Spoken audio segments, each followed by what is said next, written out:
So I made a recording on, I guess, everyone is a particle of God. And to just kind of elaborate on that, I feel like, yes, we are all particles of God. And what is the purpose of this?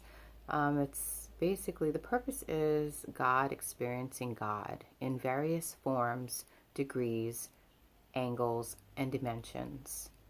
And I have this like fake gemstone that looks like a diamond. I wish I had it because if if I could show it to you, you would see that a diamond has many facets to it, right? But all the facets make up the whole, right? And if you were to look at a diamond and all its facets, you could kind of liken that to all the various dimensions and degrees and angles that make up the whole. And there's two ways of seeing this. The first way I thought of was each person is a different facet of the diamond, and they represent a different angle or perspective of one whole. Do you understand? And if you were to expose yourself to that particular angle, you would garner another piece of yourself that would eventually lead up to being a holistic human being. You know what I mean? Because it would actually help you to widen your scope and perception of what is. You know what I mean?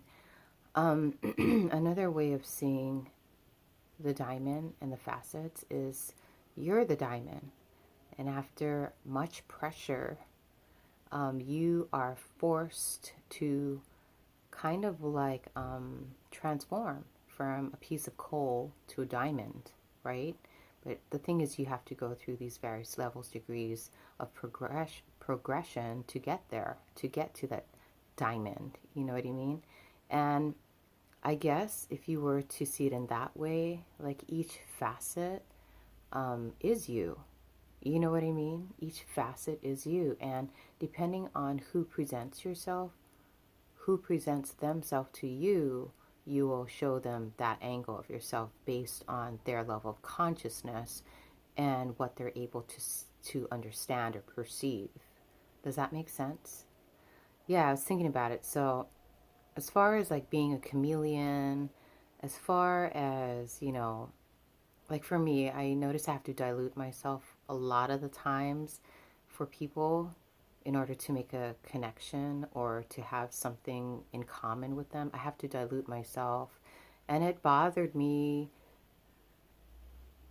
for a little bit back a couple years ago. But now that I understand why I have to do that, it's all good. And I was having a conversation with one of my coworkers, and we were talking about, she was really upset about like the things that people do in the world and how harmful it is and how mindless they are and how their actions can be perceived as really stupid and like thoughtless. And I just told her, hey man, I just feel like that's just like, if you want to put it nicely, it's another aspect of you that's still evolving, you know? I mean, that's, if you want to come off as like non-judgmental and just really, look at it from a very higher plane or realm of existence. Nothing is wrong or right, good or bad. It just is, and just because something, or someone doesn't function at your level of consciousness doesn't make them stupid or dumb. I mean, it may contribute to stupid or dumb reactions or actions, but that doesn't make them, their essence, stupid or dumb. It's just a lack of experience and a lack of perception and awareness. But they're working towards that eventually, and you can't force it. It has to be kind of like an organic unfolding of someone, you know what I mean? You can't force them. Most you can do is influence them, but they have to be receptive to the influence, right? Anyhow, That was my diamond analogy. Okay, if you learned something cool.